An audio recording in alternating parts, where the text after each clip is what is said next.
I dare say there are very few of you here that have much recollection of World War II and those times.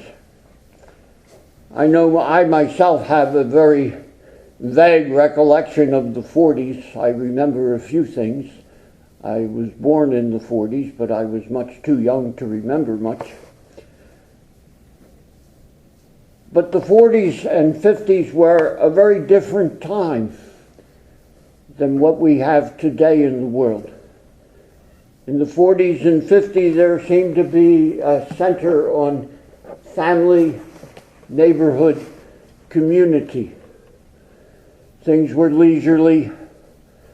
People's work schedule, they worked basically Monday to Friday. Some stores were open Saturday. Sunday, almost everything was closed.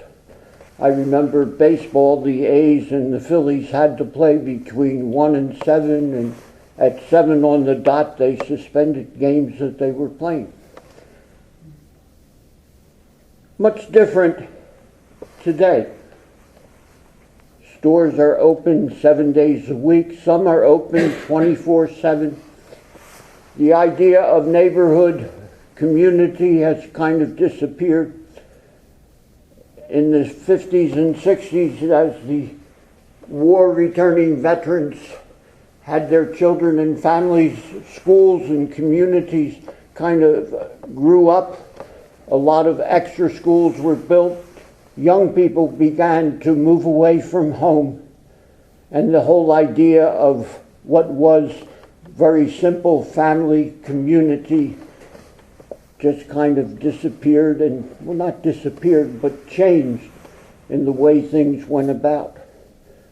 In a community and neighborhood today, I dare say I've met people that didn't even know the name of people who lived across the street from them in some areas.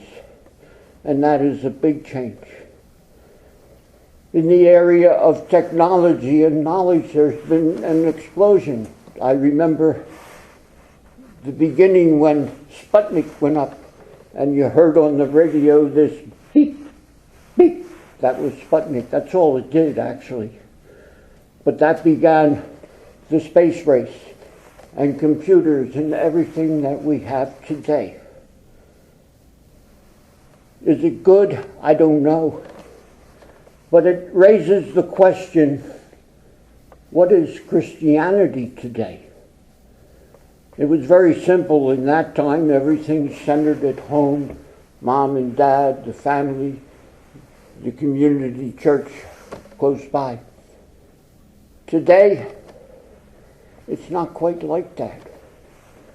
Still, the thing that Paul talked about that labeled us Christian was love. And that's a thing that has to stand out in our Christianity today. Certainly, let us look at Christ and what he did, though. In today's gospel, we have to remember it kind of ties in with last week. He heard John the Baptist was killed. And he wanted to get away, to get alone, to digest it. And he got in the boat, and when he got to the other side, all the people had ran around the lake and were waiting for him. Well, he took pity and ministered, he healed, but then he fed them, and then he sent the disciples away. He dismissed the crowd, and up the mountain he went to pray. Many times we see that in the Gospels where he had to get away and pray. As a man, he knew he needed to rest, refresh himself, to renew that relationship he had with God. And that's something that I think is what we too have to do. We are a community, yes, we are a Eucharistic people, we receive his body and blood. But in doing so, we also have to develop a personal relationship with him and with our God.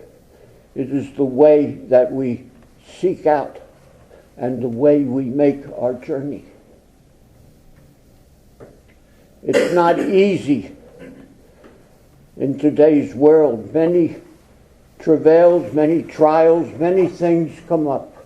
And it's important that we can get aside and that we can get our mindset on the right way, the loving way, the community way. I think when I look at Genesis and the story of creation, they talk where God created for 6 days and rested on the seventh day. I always think that was not written about God, but written for us. God is indefatigable. He doesn't need rest. He never stops working. But what that is telling us, that as men, as creatures, we need rest, we need refreshment. And it's important that we get rest and refreshment. Even if it's a moment, even if we reach out to God when we're stuck on the beltway, when we have 10 minutes alone, when everybody's out shopping or the kids are in the yard and the wife is out with them, that's a good time to visit our God and talk to Him. This is the way that we can refresh ourselves and renew ourselves to be a real part of the community and to reach out in Christ's love.